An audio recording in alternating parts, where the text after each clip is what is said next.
स्वागत है आपका एक नए वीडियो में जिसमें हम पढ़ने वाले हैं क्लास 11 का जो पहला चैप्टर हमारे पास होने वाला है वो होने वाला है बायोलॉजिकल क्लासिफिकेशन। अगर हम बात करते हैं क्लास 11 के पहले चैप्टर की, जिसके बारे में हम बात करेंगे, बायोलॉजिकल क्लासिफिकेशन के बारे में हम बात करेंगे, तो हम आपको बताएंगे कि बायोलॉजिकल क्लासिफिकेशन क्या है, क्लासिफिकेशन की जरूरत क्यों पड़ी और क्लासिफिकेशन की शुरुआत कहां से हुई। ये सारी चीजें हम पढ़ने वाले हैं बायोलॉजिकल क्लासिफिकेशन में।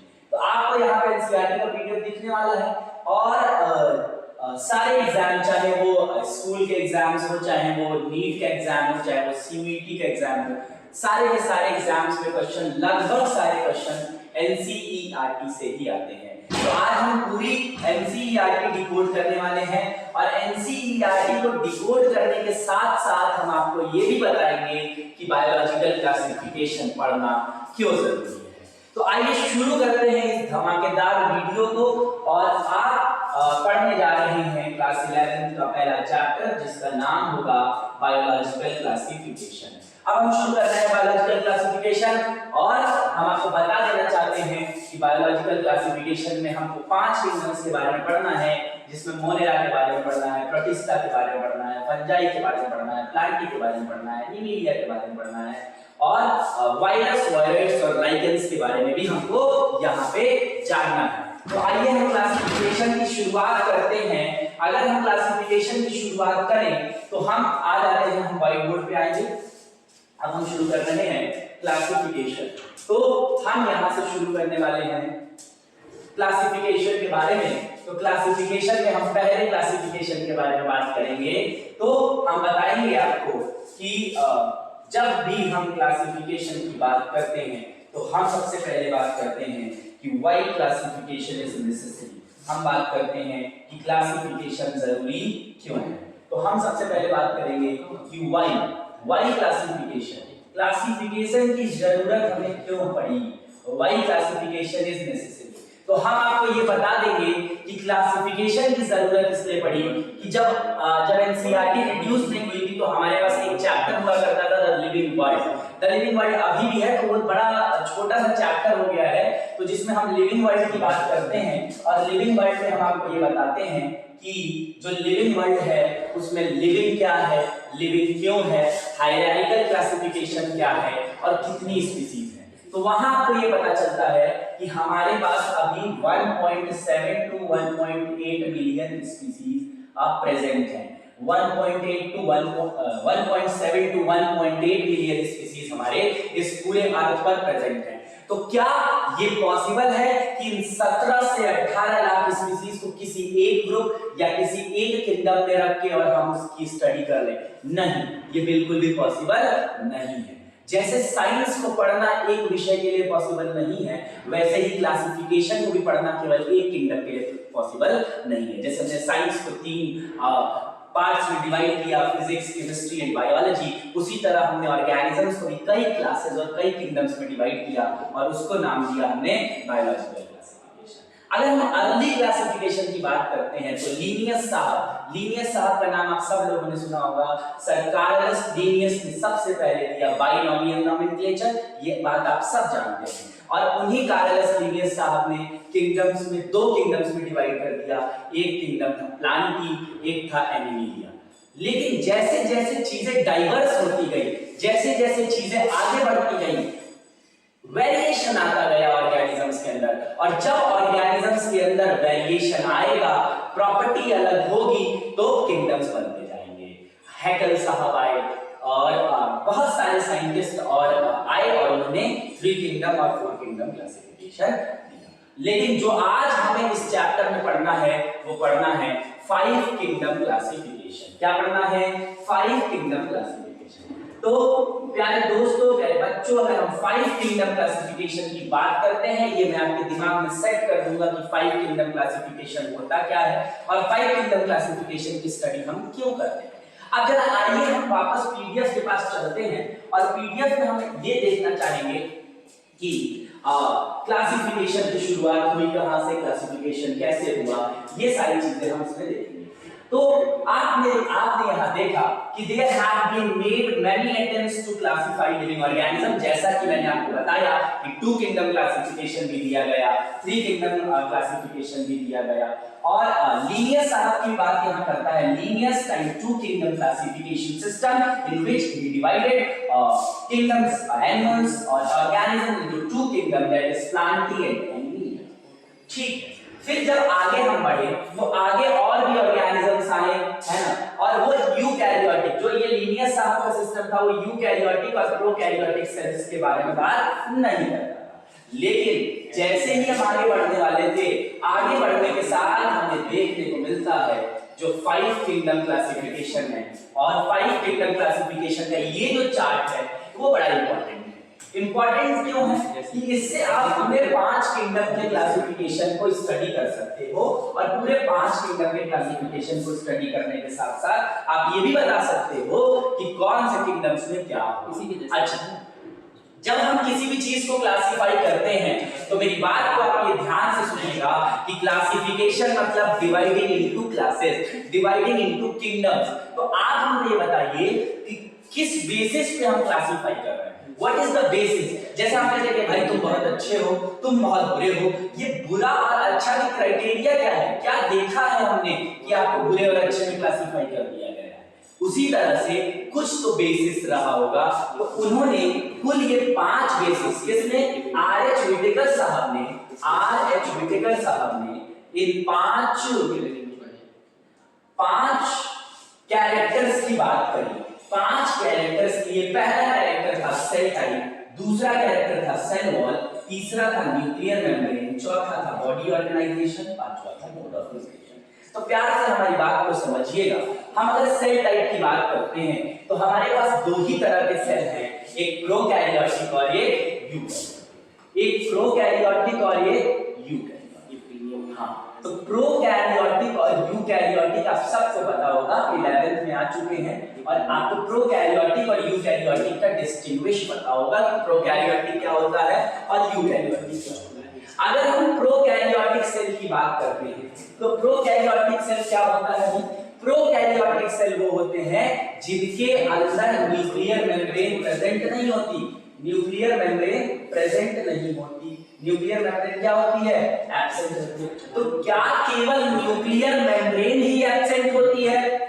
क्या, ये सवाल, जब भी हम प्रोकैरियोटिक की बात करते हैं हमारे दिमाग में सीधे एक ही चीज आता है कि न्यूक्लियर मेम्ब्रेन क्या है? एब्सेंट है। तो क्या केवल न्यूक्लियर मेम्ब्रेन एब्सेंट है? नहीं, उसके अंदर जितने भी मेम्ब्रेन बाउंड ऑर्गेनल्स हैं वो सारे के सारे मेम्ब्रेन बाउंड ऑर्गेनल्स क्या है? एब्सेंट है। इतनी बात समझ में आई कि नहीं? जितने भी मेम्ब्रेन बाउंड ऑर्गेनल्स होंगे वो सारे के सारे मेम्ब्रेन बाउंड ऑर्गेनल्स भी एब्सेंट होंगे। आई बात समझ? तो क्या प्रेजेंट होगा इसके अंदर? इसके अंदर कुछ भी नहीं प्रेजेंट होगा, इसके अंदर केवल एक सेल ऑर्गेनल प्रेजेंट होगा जिसको हम राइबोसोम कहेंगे, और जेनेटिक मटेरियल ऐसे ही साइटोप्लाज्म में तैरता रहेगा। इतनी कहानी समझ में आई? ये प्रोकैरियोटिक है। ये ऐसा है क्यों? ये है इवोल्यूशन की वजह से। जब पहली बार इस धरती पर जीवन की उत्पत्ति हुई होगी, when the first time life arises on this earth, the first cell which is made, that is prokaryotic, that is prokaryotic। धीरे धीरे इवोल्यूशन हुआ और एक नया सेल बनता है जिसका नाम है eukaryotic cell. Eu means true, which have true nucleus। What do you mean by true nucleus? True nucleus means, true nucleus simply means which have nuclear membrane in it. Okay, very good, which have nuclear membrane in it. Next, after the nuclear membrane, it has all membrane bound organelle, all membrane bound organelle। इसके पास ribosome होगा, इसके पास mitochondria होगा, इसके पास सारी चीजें present होंगी, तो वो यूकैरियोटिक सेल। मैंने बस एक बेसिक सा डिफरेंस आपको यूकैरियोटिक और प्रोकैरियोटिक के बीच में अब बताया। तो हम बात करेंगे कि कितने किंगडम्स में डिवाइड किया? 5 किंगडम्स में डिवाइड किया। कौन कौन से 5 kingdom? Monera, protista, fungi, Plantae और एनिमी। मोनेरा, प्रोटिस्टा, फंजाई और एनिमी। बेसिस क्या था? पहला बेसिस था सेल टाइप, दूसरा बेसिस था सेल वॉल, तीसरा बेसिस था न्यूक्लियर मेम्ब्रेन, चौथा बेसिस था बॉडी ऑर्गेनाइजेशन और पांचवा बेसिस था मोड ऑफ न्यूट्रिशन। तो आइए हम देखते हैं कि सेल टाइप में जो पहला सेल टाइप है उसका क्या नाम है, उसका नाम है प्रोकैरियोटिक। और एक बात याद रखिए कि मोनेरा के अंदर ही केवल प्रोकैरियोटिक सेल होता है, बाकी सब के अंदर कैसे सेल होते हैं, यूकैरियोटिक। बाकी सब के अंदर कैसे सेल होते हैं, यूकैरियोटिक। ठीक है, तो मोनेरा के अंदर केवल प्रोकैरियोटिक होगा, बाकी सब के अंदर क्या होगा, यूकैरियोटिक होगा। दूसरा जो बेसिस था क्लासिफिकेशन का वो था सेल वॉल। तो ये बात ध्यान रखिए, चारों किंगडम्स में, चाहे वो मोनेरा हो, चाहे वो प्रोटिस्टा हो, चाहे वो फंजाई हो, चाहे वो प्लांटी हो, इन चारों के अंदर सेल वॉल प्रेजेंट होता है। लेकिन प्रोटिस्टा में कहानी अलग है, कुछ में प्रेजेंट है और कुछ में प्रेजेंट नहीं है। तो अगर हम बात करें मोनेरा की, तो मोनेरा के अंदर ये नॉन सेल्यूलोजिक होता है ना, यानी सेल्यूलोज का बना हुआ नहीं है। तो बना किसका है, ये बना है पेप्टिडोग्लाइकन का। किसका बना हुआ है, पेप्टिडोग्लाइकन का। तो जो मोनेरा में सेल वॉल है वो किसकी बनी हुई है, पेप्टिडोग्लाइकन। फिर प्रोटिस्टा में जिनमें प्रेजेंट है उसमें अलग अलग मटेरियल है, जैसे सिलिका का भी कभी-कभी सेल वॉल बना होता है। दूसरी बात, फंजाई में सेल वॉल किसकी बनी हुई है, काइटिन की। किसकी बनी हुई है, काइटिन की। अच्छा, एक बात ध्यान रखना, काइटिन की बात हम एनिमल किंगडम में भी करेंगे। जब हम एनिमल किंगडम आपको बताएंगे, एनिमल किंगडम की बात जब जो आपका 4th चैप्टर है एनिमल किंगडम, उसमें हम बताएंगे काइटिन में एक फाइलम है जिसका नाम है ऑर्थोपोडा। अब वो जो ऑर्थोपोडा है, उस ऑर्थोपोडा के अंदर जो एक्सोस्केलेटन है वो बना हुआ है काइटिन का। खैर इसकी बात हम वहां करेंगे। तो इस फंजाई के अंदर जो सेल वॉल प्रेजेंट है वो किसकी बनी हुई है, काइटिन। प्लांटी के अंदर जो सेल वॉल है वो किसकी बनी हुई है, सेल्यूलोज की। और एनिमल के अंदर सेल वॉल है ही नहीं, मतलब सेल वॉल एब्सेंट है। अच्छा, एक बात अब आप हमको बता सकते हैं कि न्यूक्लियर मेम्ब्रेन केवल किसमें एब्सेंट थी, किसमें, केवल और केवल मोनेरा के अंदर एब्सेंट थी। तो न्यूक्लियर मेम्ब्रेन केवल और केवल मोनेरा के अंदर एब्सेंट है, क्योंकि न्यूक्लियर मेम्ब्रेन किस सेल टाइप में एब्सेंट होती है, प्रोकैरियोटिक में एब्सेंट होती है। इसीलिए मोनेरा के अंदर क्या है, न्यूक्लियर मेम्ब्रेन एब्सेंट है। आगे बात समझ में, बाकी सब में न्यूक्लियर मेम्ब्रेन क्या है, प्रेजेंट प्रेजेंट प्रेजेंट प्रेजेंट। अच्छा, बॉडी का ऑर्गेनाइजेशन, बॉडी का ऑर्गेनाइजेशन इसका कैसा है, सेल्यूलर, सेल्यूलर, इसका मल्टी सेल्यूलर या लूज टिश्यू, इसका टिश्यू ऑर्गन और इसका टिश्यू ऑर्गन और ऑर्गन सिस्टम। ये बॉडी का ऑर्गेनाइजेशन है। सेल्यूलर मतलब सिंगल सेल, यूनिसेल्यूलर हो सकते हैं, सिंगल सेल के बने हो सकते हैं। मोड ऑफ न्यूट्रिशन, खाना कैसे खाते हैं, तो मोनेरा जो है वो ऑटोट्रॉफिक भी हो सकता है और हेटेरोट्रॉफिक भी हो सकता है। अब वैसे यूट्रोटिस का भी ऑटोट्रॉफिक और हेटेरोट्रॉफिक हो सकता है, वैसे फंजाई केवल हेटेरोट्रॉफिक है, उसी तरह से प्लांट भी केवल हेटेरोट्रॉफिक है और सैप्रोफिटिक है। प्लांट जो है वो होता कैसा है, ऑटोट्रॉफिक होने वाला है। अच्छा, हम सारी बात करेंगे, हम आपको बताएंगे कि ऑटोट्रॉफिक क्या होता है। आपको पता भी होगा कि ऑटोट्रॉफिक की जब हम बात करते हैं, ऑटोट्रॉफिक की जब हम बात करते हैं तो make their own, make their own। अच्छा, अब इसमें कीमोसिंथेटिक और फोटोसिंथेटिक लिखा हुआ है। आपने बोला make their own food, अभी तक तो हम यही जान रहे थे कि ऑटोट्रॉफिक मतलब फोटोसिंथेसिस। अब ये कीमोसिंथेटिक क्या है, केमिकल की हेल्प से जब वो खाना बना रहे हैं तो वो कीमोसिंथेसिस कहलाता है।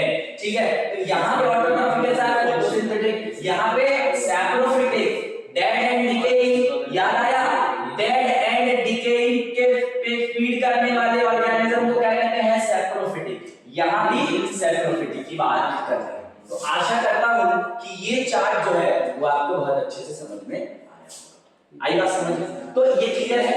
Okay, now next slide.